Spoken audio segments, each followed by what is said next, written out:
Welcome to the Activity-Based Learning Podcast with Mike and Ken. I'm not Mike or Ken. My name's Jennifer. I'm here to introduce the activities to you. Today we're doing an activity called Pizza Toss.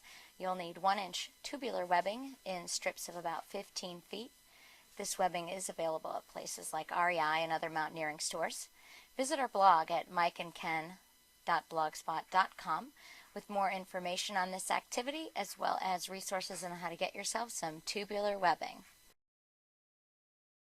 One is one that maybe many of you have done, especially if you've been in sessions with Jim Cain. It's called pizza tossing. What I'd like to do is invite groups of about 6 to come grab a piece of webbing, and then you're going to stand in a small circle holding the webbing palm up. Okay, if you could do that for me, we'll get started. Your task is to fix your feet to the ground. Holding the webbing palm up, this simple task requires you, as a team, to imagine that you're holding a very large pizza. You are to throw this pizza into the air and catch it as a team without moving your feet or letting any part of the pizza touch the ground. Whenever you're ready.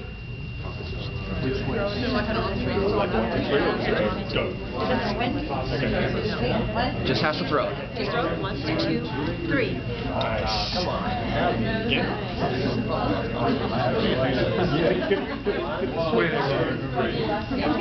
Lovely, lovely, lovely. What we're talking about in this situation, what we're doing actually is skill building. We're starting off with something that's pretty simple, pretty innocuous. Simply stand there with your feet in the ground, throw it up into the air. Okay? No self-respecting pizza maker would simply throw pizza dough into the sky. They would throw the dough and they would make it spin. Using the knot as your indicator, I'd like you to throw the pizza in the air and make the knot spin as far around the circle as you can. Whenever you're ready. Far around the circle. Yes, that way. This way. Ready that way? Is everyone right-handed? Okay, done the stretch. What were you going to say? No, that's okay. Yeah? I said it right. Counterclockwise. Whenever you're ready. 1, 2, 3.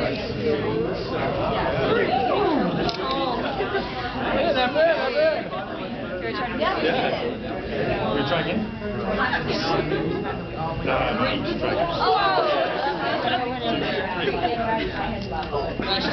Oh, look at that. Almost all the way around.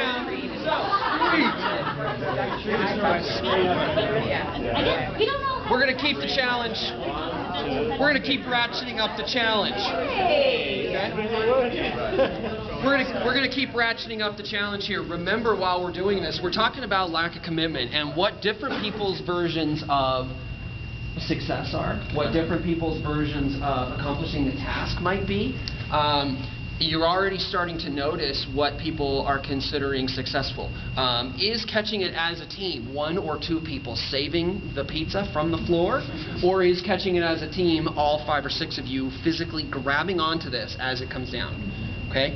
If you're in a culture where conflict is healthy and conflict can occur, you can have discussions and debates about that, and you can come to a point where, Jim may say, you know what, it doesn't matter if I don't catch it as long as the team does. And somebody else says, well, Jim, we really feel that success means we all catch it. And he says, okay, I'm willing to catch it then. More to it, but that's kind of the conversation that we're speaking about. For the next round, what I'd like you to do, again, keep your feet fixed into position. You're going to, this time, throw the webbing in the air. Make the webbing spin. Prior to catching the webbing, I need each of you to clap 3 times. And then catch. At your leisure. Same direction. Okay. Ready? 1, 2, 3.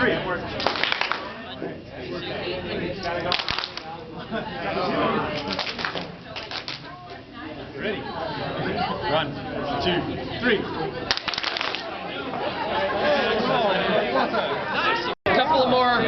We've got a couple of more challenges with the pizza. This time, well, some of you are already moving your feet, and that's okay. Self-preservation is always important.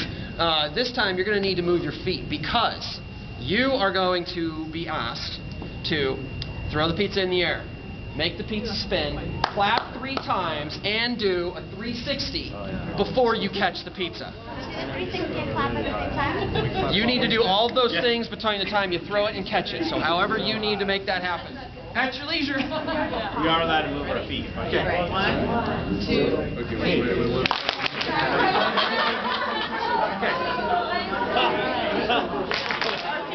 Jack, can you get your feet back?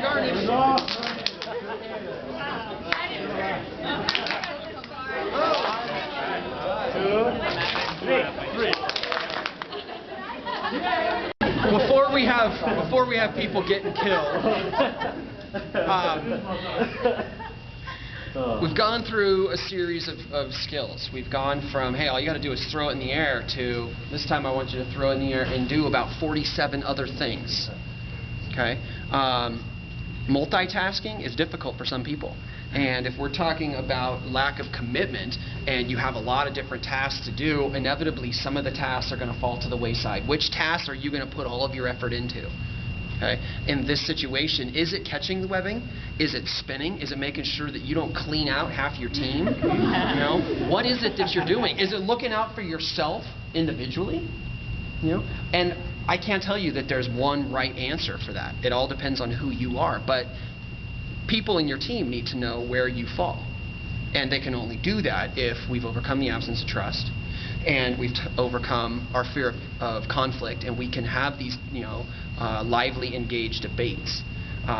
One of the other things that is difficult for teams, especially summer camps, is that there are a variety of sub-teams or subgroups within the camp. And that's basically what we're working on here right now. This is one big group. You've been playing together all day, and now you're operating as 6 individual components. The last challenge for you is to figure out a way that all 6 teams can throw their webbing and catch somebody else's webbing without any webbing touching the ground.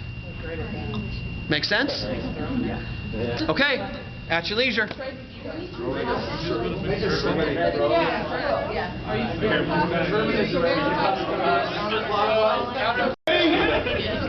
One, two, three.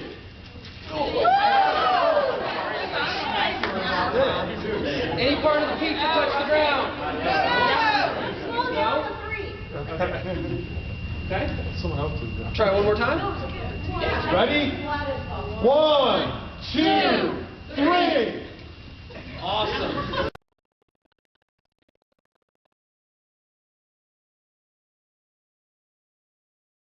Okay, so think about the transitions from dining hall to recreation, or from swimming to cabin time. There's a handoff in there, and you probably quickly realize that the dining hall team is very important, but they're no more important than the recreation staff, and the recreation staff is no more important than the administrative staff, so on and so on and so on and so on. But you have to work together. Okay? Each group is committed to what they're doing, but they also need to be committed to what everybody else is doing. And if there can't be healthy debate amongst program staff as to the order that things need to happen, then people aren't committed. And my most important job is making sure that the ropes course works today. I don't care if the dining hall runs late. I don't care if the administrative staff needs to do something. I don't care if the lifeguards are sitting around. If I'm not committed to the whole group, if I'm not committed to the whole team. And that's what we're trying to accomplish. Okay? That makes sense?